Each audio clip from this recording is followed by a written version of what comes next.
सरलता से किया गया, ध्यान रखिएगा, सरलता से, सहजता से, नम्रता और विनम्रता से किया गया छोटे से छोटा कार्य भव्य और विशाल बन जाता है, और अहंकार से किया गया बड़े से बड़ा कार्य भी असफल हो जाता है। इसलिए व्यक्ति के द्वारा किए गए प्रत्येक कार्य में सहजता, सरलता, नम्रता, विनम्रता का होना बहुत जरूरी है। प्रत्येक कार्य में सरलता हो। जब राजसूय यज्ञ की बात आई तो भगवान ने कहा मैं पैर धोऊंगा। अब जिनके पैर दुनिया पखारती है या जिनके पैर पखारने के लिए दुनिया तरसती है, वो कह रहे हैं मैं पैर धोऊंगा, मैं पैर धोऊंगा। जिनके चरणोदक को पाकर के कहा जाता है अकाल मृत्युहरणम सर्वव्याधि विनाशनम विष्णु पादोदकम पीत्वा पुनर्जन्म न विद्यते, वो नारायण कह रहे हैं कि पैर धोने का कार्य मैं करूंगा। ऐसी सरलता। और यहां भगवान ने कोई जात पात नहीं बताई कि ब्राह्मण के पैर धोऊंगा, क्षत्रिय के धोऊंगा, ना। क्या कह रहे हैं? जो आएगा, जो मतलब जो छोटे से छोटा, बड़े से बड़ा जो आए उसके पैर मैं धोऊंगा। ऐसी ही सरलता व्यक्ति के जीवन में होनी चाहिए जब व्यक्ति अपने कार्य में सफल हो जाता है। और भगवान तो वैसे भी कृपालु हैं।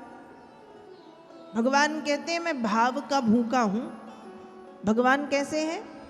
भावग्राही जनार्दन, भगवान भाव के भूखे। दुर्योधन ने 56 प्रकार के व्यंजन बनवाए हैं और भगवान को आमंत्रित किया। भगवान पहुंचे, लेकिन दुर्योधन के 56 व्यंजन भगवान ने त्याग दिए क्योंकि उनमें अहंकार है। और भगवान पहुंचे विदुर जी के यहां। विदुर जी जिनको भरोसा भी नहीं है कि कृष्ण कभी आएंगे, और विदुर जी की जो पत्नी है वो स्नान कर रही है, नहा रही है। भगवान ने दरवाजे खटखटाए, आवाज सुनी तो उल्टे पुल्टे वस्त्र पहने दरवाजे खोल के कृष्ण के सामने खड़ी हुई, आइए कृष्ण, आइए कृष्ण, आइए कृष्ण। एक फटा चिथा आसन ले आई, भगवान को बिठाया है। भगवान बोले कि काकी ऐसे ही देखती रहोगी कि कुछ भोग प्रसादी पवाओगी? भूख लगी है। तुम्हारे कारण मैं सबको छोड़ के आया हूं, सब कुछ छोड़ के आया हूं। भीतर गई रसोई में तो केले रखे थे। जब केले रखे देखे तो उठा के लाई, लेकिन भगवान को देखने में ऐसी मगन हो गई कि केले छीलती हैं, केले फेंकती और छिलके भगवान को देती हैं। और भगवान भी ऐसे हैं कि केले के छिलके खाते हैं और केले के छिलके खाते हुए कहते हैं कि इतने मीठे फल मैंने आज तक नहीं खाए। विदुर जी के यहाँ केले के छिलके खाए हैं। आगे आप सुनेंगे सुदामा जी के तंदुल खाए हैं और शबरी के जूठे बेर खाए हैं। शबरी ने इंतजार किया है, शबरी ने इंतजार किया। 1 वर्ष, 2 वर्ष, 5 वर्ष, 10 वर्ष, 15 वर्ष नहीं, जीवन बीत गया इंतजार करते करते। ये शबरी की गुरु निष्ठा है। गुरु ने बचपन में कहा था कि राम आएंगे, इंतजार करती 5 साल, 10 साल, 15 साल, 25 साल। फिर सोच सकती थी कि गुरुजी झूठ बोल रहे थे, 25 साल तो हो गए इंतजार करते करते। लेकिन गुरु के वचनों में निष्ठा, पूरा जीवन निकल गया। बचपना निकला, जवानी बीती, प्रौढ़ावस्था बीती, बुढ़ापा आया और जीवन के कुछ दिन ही शेष हैं। और तब भी शबरी को भरोसा है कि गुरुजी ने कहा है कि राम आएंगे। सोच सकती थी ना कि अब तक नहीं आए, अब खाक आएंगे।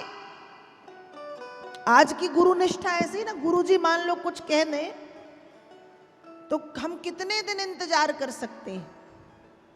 कहो। 10-15 दिन में ही ऊब जाएंगे और हम कहेंगे अरे सब फालतू की बातें, कोई कुछ हुआ ही नहीं, कुछ होता ही नहीं। हम ऐसे हैं। और सबरी ने बचपना, जवानी, युवावस्था, प्रौढ़ावस्था, वृद्धावस्था निकल गई, पूरा जीवन बिताया है, उसके बाद भी कह रही हैं कि राम आएंगे। हम कर सकते हैं ऐसे? हमारे गुरुजी हमसे कह दें कि ऐसा करो, ऐसे हो जाएगा। हम इतने ज्यादा जल्दबाजी करना चाहते हर चीज में, हर काम में, कि हमको लगेगा कि यार इतने दिन हो गए अब तक नहीं हुआ, 1 महीना हो गया, 2 महीना हो गया, 6 महीने हो गया, 6 साल हो गया, अब तक नहीं हुआ। होता है। वचनों में निष्ठा भले देर से हो पर होता है। और शबरी की निष्ठा ऐसी थी, तो भाव के भूखे हैं भगवान, भावग्राही जनार्दना। शबरी के बेर खाए, सुदामा के तंदुल चबाए, विदुर जी के यहाँ पहुंच के केले के छिलके भगवान ने खाए हैं। भगवान कहते हैं कि कोई भी व्यक्ति किसी के घर 3 परिस्थिति में खाता है, अभाव में, प्रभाव में, दबाव में।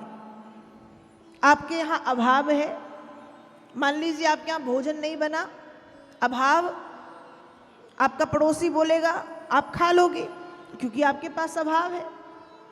प्रभाव में, आप कहीं गए हो, आपका बहुत पेट बिल्कुल भरा है, आपको नहीं खाना, लेकिन सामने वाले का प्रभाव ऐसा है कि खाना पड़ेगा, आप खा लोगे। प्रभाव में, अभाव में, प्रभाव में, दबाव में, कोई खूब दबाव डाल के कहेगी नहीं नहीं खाना पड़ेगा, नहीं नहीं खाओ, तो खाना पड़ेगा। तो व्यक्ति 3 परिस्थितियों में खाता है, अभाव, प्रभाव, दबाव। भगवान कहते हैं मेरे जीवन में किसी चीज का अभाव है ही नहीं, प्रभाव मेरे ऊपर पड़ता ही नहीं किसी का, दबाव मेरे ऊपर कोई बना नहीं सकता।